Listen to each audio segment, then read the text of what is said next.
there is a tremendous amount of interest around UFC 254. So the way we want it to start today, let's imagine two different worlds. We'll go through one, then we'll go through the other. We will give them equal weight and probability, at least for the purposes of conversation. Let us imagine a world where Nurmagomedov wins in the main event at UFC 254, and then afterwards we will imagine a scenario where Justin Gaethje wins. Okay, let's start, BC.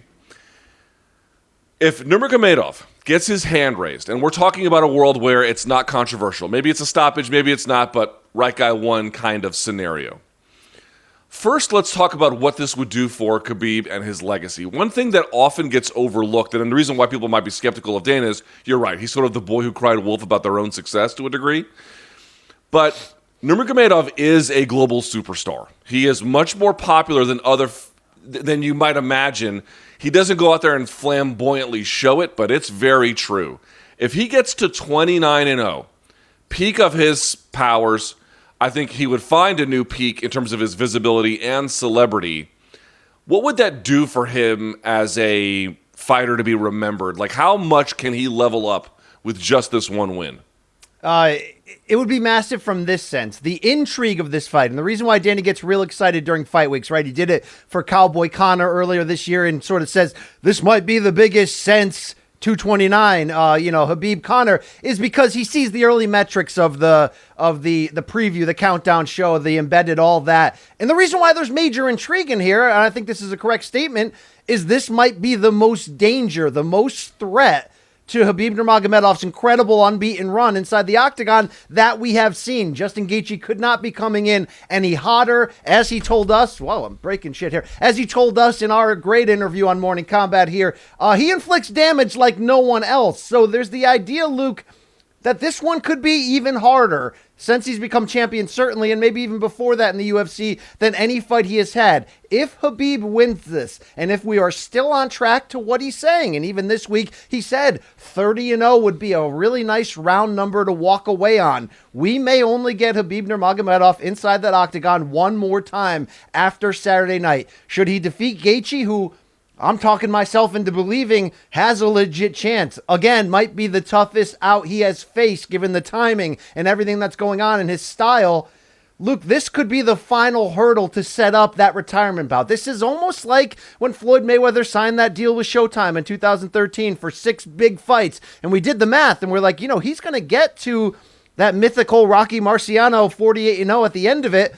And, whether he takes one more to retire at 50-0 or not, this is it. This is the last stretch here of his greatness. Can he get to the limit? Now, 30-0 doesn't necessarily mean anything extra in this case, but let's never, ever, ever, regardless of where you're at in terms of how many great fighters Khabib has faced, because look, he's had injury. He can only fight once a year some years because of observing Ramadan, all that stuff. It's all part of it. But regardless of where you're at on that, Luke, in the modern day MMA, in the deepest, most dangerous division in this sport's history, if you run the gauntlet and you retire undefeated and you do it with 30-0, a nice fat round number, I mean, good Lord, it's going to be very, very special. So I think this fight with Tony Ferguson having lost earlier this year when a lot of us, including me, believed he was really the one who had the best chance, this might be that final hurdle to set up either a Conor rematch, a GSP go home or whatever. And it's not that Khabib couldn't lose that fight,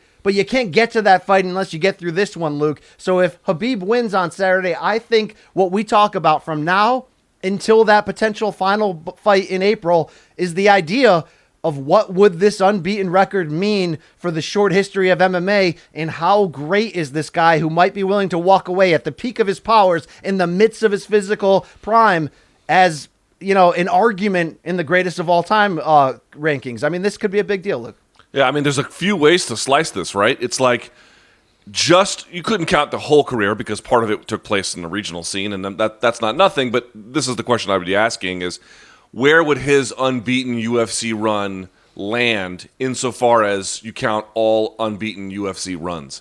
If I had to ask you who has the best 10-fight win streak in UFC history, would it be his, right? Would it be one of Demetrius Johnson's? Would it be Anderson Silva's? Would it be one of St. Pierre? Like, where would you, or one of John Jones's? Like, who has the best 10-fight win streak, who has the best, whatever you want, however you want to frame that, I think you begin to have those conversations. Second, he currently sits at number 2 pound for pound. I wonder if that might put him at number 1 over John Jones. Now, not just because John gave up the title willingly to move up a division. Clarify that, Luke. Clarify that. Quickly, sorry to interrupt. Clarify, when you say Khabib currently sits number 2 pound for pound, whose list are you referring to? I've had Khabib number 1 since John Hart started having close decisions. Fair point. Totally fair.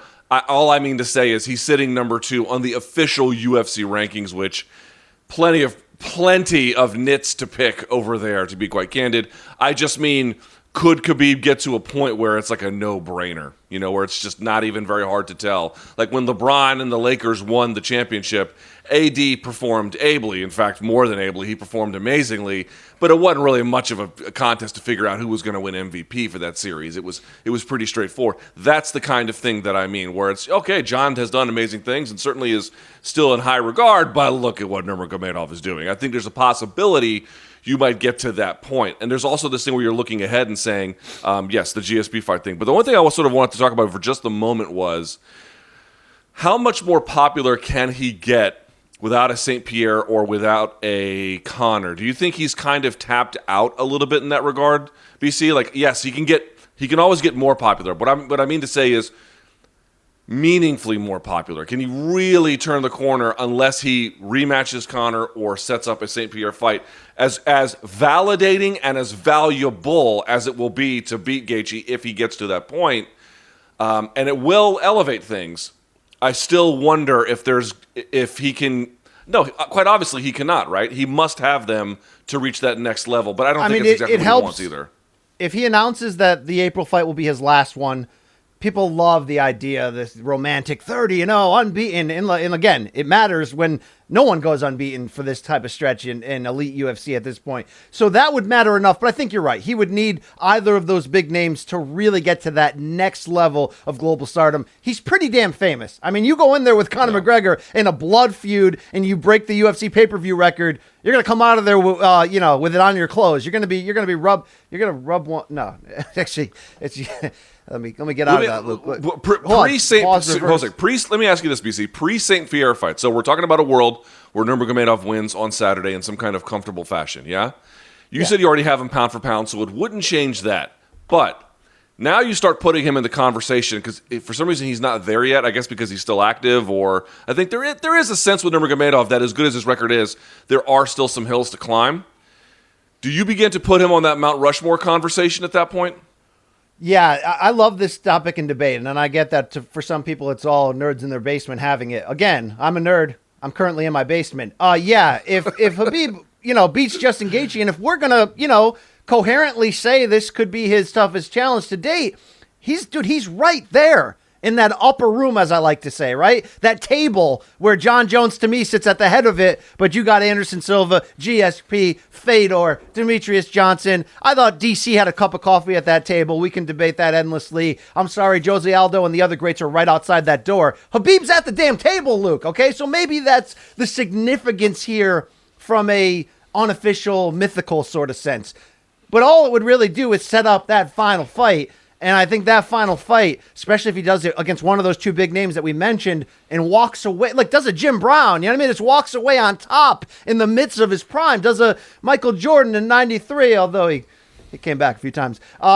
It would be incredible, Luke. It would say a lot about who he is, and maybe he would still get a Floyd boxing match for all we know and F around and double his star value. But you could say it means nothing, but if this man retires at 30-0, having lost one round, or 2 rounds or whatever, Gleison Tebow bout notwithstanding, it's going to matter, Luke. He's going to be in that discussion for the GOAT. He is frickin' dominant. And again, you just don't do that in MMA where you can lose 86 ways, and you just don't do that in the deepest division in the sport's history, even with not having fought Tony because of bad luck and missing 2 years in his early prime and having to fight the Daryl Horchers of the world.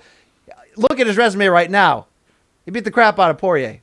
If he beats Gaethje, and you add on with everything else he's done, I mean, God, he beat the crap out of Barbosa. I mean, he's beating the crap out of people, Luke. He's there. He's there. Yes, he's in the conversation. As I do a John Wall bit where I play I play spades on air. I'm sorry, I'm making my coffee here. Two more points about this, then I want to talk about the St. Pierre fight, which is simply an inevitable part of this conversation. One, BC, I don't know the answer to either of these things, but here's what I'm thinking about. One, if he beats Gaethje and he says St. Pierre is the only thing left, and he means it, what happens to Conor McGregor's stock if he can never rematch Khabib? I wonder. Second part, and I would love for you to answer this one. There is an endless amount of debate right now in the UFC about which division is better. Historically, it's usually been somewhere, well, initially it was 205 for the longest, and then it became somewhere around lightweight, welterweight was one of the better ones, right? Now it's between lightweight and bantamweight. I wonder if Khabib ends up beating Gaethje and fights St. Pierre, and I guess there's a function of what happens there to an extent, but eventually just hands back the belt, let's say something like that. Would it not destroy lightweight? I don't think that it would. Lightweight is still too good. There's still too many interesting permutations. But it's never great for a division when the guy at the front of it just has to hand back the belt because none of you jabronis could take it from him, and then he goes and retires. At that point, I wonder if from a perception standpoint, where he's beaten just about all these guys, not all of them, but most of them, hands back the belt. We've already called bantamweight the division of the future. I wonder, for folks who are already in the bantamweight camp, they're already there. But for folks like us who maybe are a little bit more inclined to still say lightweight, I wonder if Nurmagomedov handing that title back, if and when we get there, does that thing where it shifts the sand to one side and then bantamweight really ascends to the front of that pack. What do you make about those two considerations? I hadn't thought about that, and it's an interesting point. And I think in bantamweight's argument, should that take place, people have pointed out lately, that it might actually be a deeper division at the moment. So lightweight is more top heavy. And the reason why I didn't panic when you said, would this sort of downplay lightweight if Khabib ran through everybody and gave the belt back? Well, I'll say no for two reasons. One, GSP kind of did that at welterweight, and we had Robbie Lawler and Johnny Hendricks rise up, and eventually Tyron Woodley, and things were fine. And number two, there are all-time great fighters right now just below Khabib. Dustin Poirier, Tony Ferguson, Conor McGregor. All-time greats, okay? Legitimately, all-time great fighters right there. So I don't think that would be the case. I do think it could shift the power back to bantamweight in this sort of mythical debate on which division's better. Your first side of the question was almost more interesting to me in a way. That does Conor need Khabib and need the chance at redeeming himself from that loss to ever get to a higher level critically and commercially? Is it because there's still a redemption chance in there, Luke. When Conor had the mishap against Nate, by running it back, I remember writing that column for ESPN, the only way he can regain the ghost of invincibility and stardom and all that is by going back in there and beating that same guy under the same circumstances. He did that. There is that offer and opportunity for Conor, who has damaged his own legacy in the past few years while making insane amounts of money and going through different things outside of the cage. He could win it all back in one night against Khabib, where there's no other opponent he can do that against. The last thing I'll say in this, and I want to talk about St. Pierre, is it's something we don't talk enough about, in part because he hasn't accomplished the mission yet. But if Nurmagomedov beats Gaethje, at that point, against St. Pierre, it doesn't even really matter to me. We'll talk about it here in just a minute. But in the modern era of MMA, when two things are happening. One, fighters are more well-rounded than they've ever been. Two, I would say three things, actually. Two, best practices are better than they've ever been. Like the modernity of the skill sets. Like, you have somebody like Dominic Reyes, who's only been fighting since, 2014, come in there and give John Jones basically everything he could handle, at least for 15 minutes. And then the other part is it's become mostly striking. I mean, you do get to see well-roundedness still. Takedowns still matter. Ground game still matters. I mean, it's not so much striking that the other portions of the game are an afterthought, but the balance has shifted predominantly towards striking. And here you have a guy who basically rejects all of that. He doesn't have great striking. He barely has functional striking at that. I mean, he's got functional striking, but, not much more than it. He has, I would say, two skill sets, wrestling and then, ground control / submissions, right? So it's more than just one. But in an era where everything is going one way and leveling up, he went the other way and still dominated the entire time. I mean, that would be, this is one of the reasons why it's like, maybe you believe in Gaethje individually, maybe you don't. But one, people always lose in MMA. And two, eventually your lack of well-roundedness or someone's ability to find any kind of gap there ends up beating you. But what if a whole 30 guys can't do that? That would be, I mean, I couldn't overstate how amazing that would be, BC. I know we don't talk a whole lot of technique on MK Regular, but I do think about that. Like, you're doing, and it's not knuckleball, BC, because when you're a knuckleballer, you know this, that's the only pitch you throw. You're Tim Wakefield, and sometimes you go out there and you go, full 9 innings, and sometimes you get shelled out of 3. This dude is doing, complete game shutouts for, 10 seasons as a knuckleballer. I've just never seen anything quite like it. Yeah, first to address your point on we don't normally touch on tech. There's not enough room in the air for technique here with all this dong talk going on, first of all, on MK Regular, Luke, okay? Secondly, again, I hadn't thought of this point. This is why you were a natural at filling hours of radio time, Luke. Yeah, Khabib is almost the opposite of the new mold in becoming well-rounded in every single facet, and that's certainly not to say he's remedial at the other facets of the game. He's worked his striking into a level where it works for him, but I think his one-dimensional dominance has been aided by the fact, Luke, that his intangibles are next level, GOAT level. When you talk about consistency, commitment, mindset, adaptability, inability to be shaken by anything, you've got to have those in place for that one skill to still be your ultimate calling card. And let's be honest here, I don't come onto the show just to drop dumps onto Ronda Rousey. But those intangibles were not there for her. That's why when her one dimension was finally solved and snapped, she snapped as well. That's another part of Khabib's legacy that we have to celebrate and give him huge credit for. Luke, can I spin one more thing back at you about Khabib winning here on Saturday? Please, and then we'll talk St. Pierre, yeah.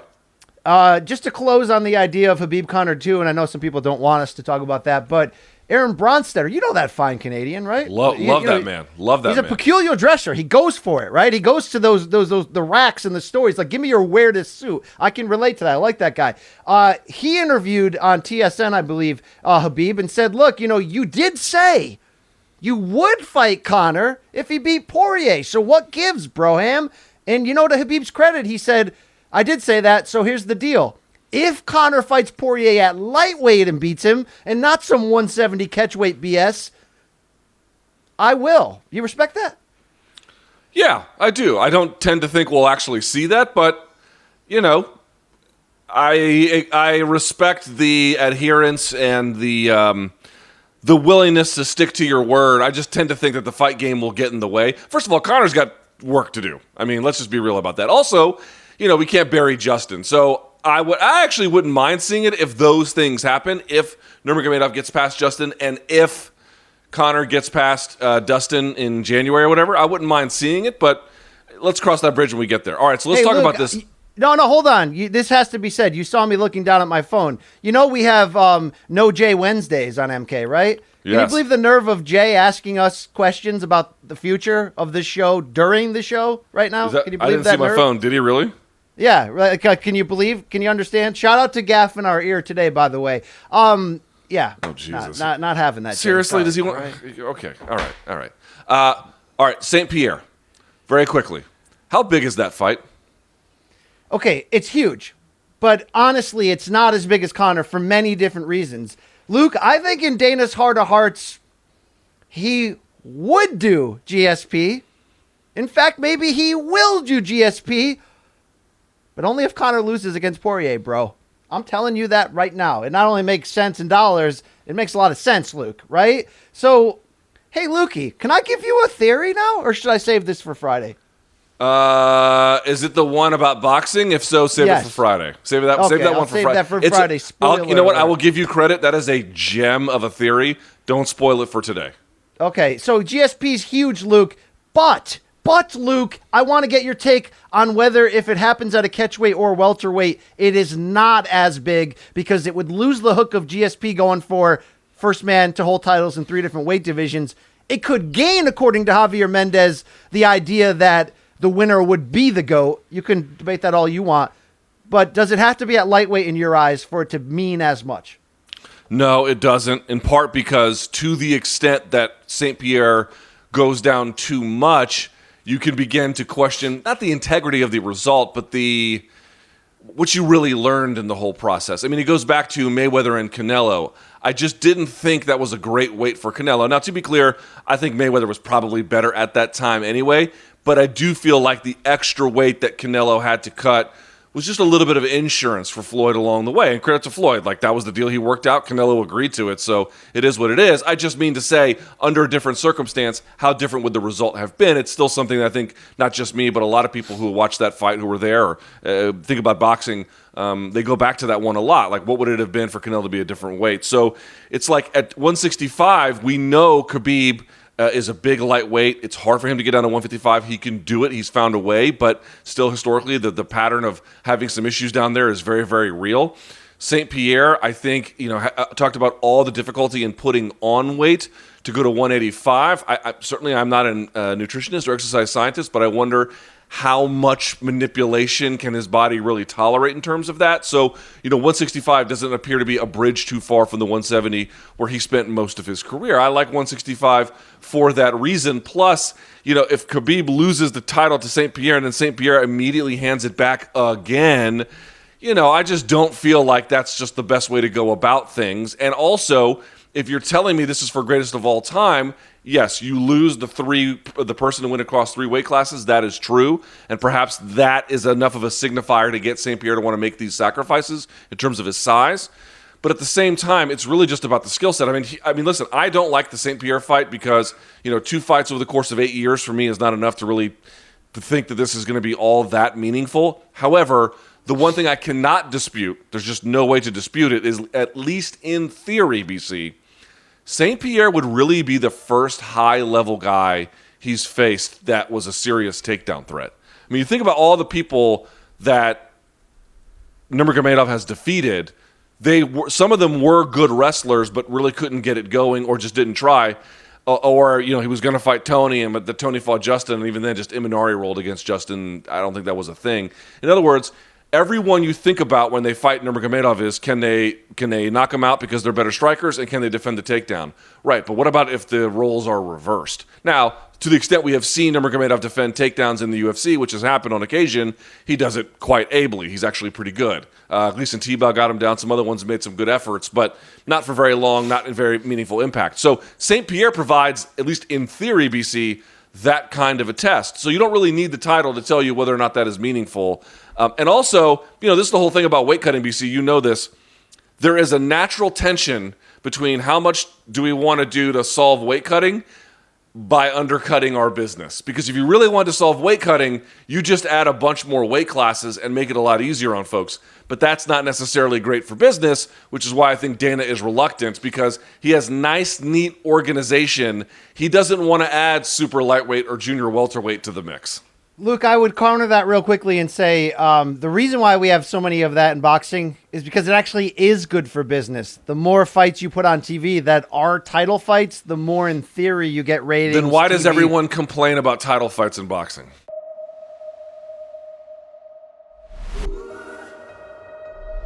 TV taught me how to dream.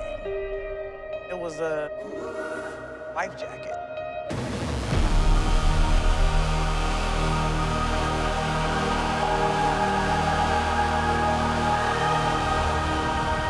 I don't think you can be an artist and not touch people.